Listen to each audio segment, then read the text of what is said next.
Welcome back. Gonna be working on a 65 Ford Mustang Fastback, third member. Got everything taken apart. He's going from a 3-speed to a 4-speed AOD. So this was rebuilt, but we're gonna just change it up. So we're gonna I'm gonna cut these bearings out, press those bearings on, get the races pressed on, get the pinion crush sleeve, get all that crushed down, get the pinion pinion housing member first set up. So we're just gonna dive right in. Ford 8, the inner and outer bearings are the exact same. So if you get two of the same, they are the same. So you don't have to make a difference or think that they sent you the wrong one. The Ford 9 takes a bigger bearing on the inner and then a smaller bearing on the outer. But the Ford 8s, they use the same bearing. So you can press either or on both sides. So that's what I'm about to do, get the race and put these bearings in. Or the races in right now. Got the races pressed in. Look at the back side of the race. If there's a gap, then you didn't press it in all the way. So make sure that it is nice and flush in there on both sides. Take a look right there. So this one is good to go. About to press the bearing on now and get this all good to go. About to put some oil on it too. The pinion bearing pressed on. You press it all the way until it bottoms out, and then that's when you know you're good to go. Everything in here, got the inner bearing pressed down all the way, got the outer bearing in there already. I got the pinion seal. I put the pinion nut on. I put PTF in here so it doesn't leak. And now I'm about to torque this down to 12 to 14 inch-pounds on the rotation. So it's measured by the inch-pounds, not by torque. So I'm about to torque this down, and then this pinion member will be good to go. So doing this without a third member holder, in case you guys want to do the same thing too, then you guys can do it without it. So I put everything on here. I put 1, 2, 3 bolts just to hold this down. That way you could do it on the table by yourself. So it's within spec. This is how you measure it, nice and torqued down. So about to disconnect these bolts, and the pinion housing is ready to go. I got the bearings pressed on. I got the new ring on. I got the bolts torqued down to 60 foot-pounds. You can even do this with one hand, but you definitely need a press. I built a little square box so the ring doesn't get damaged, metal on metal, so it's metal on wood. Got it all pressed down here so I could torque everything down to spec.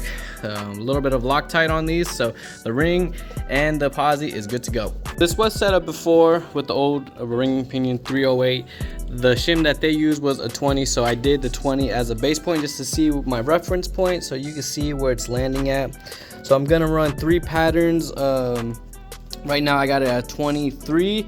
I'm gonna redo the pattern, see how it is. If it's better, then I'm gonna run it, and then I'm gonna go the opposite way, less, to make it more, or make the pinion go in more, and then I'll have 3 patterns to check to see which one is the best one, and that will be the one that I will run with and get him the best pattern as I can get. Pattern, you can see I went shallower, and it makes it even worse. So I went from 20 to 23. So now I'm gonna reverse it and go, right now this shim is 16 thousandths, and it should bring it back even more.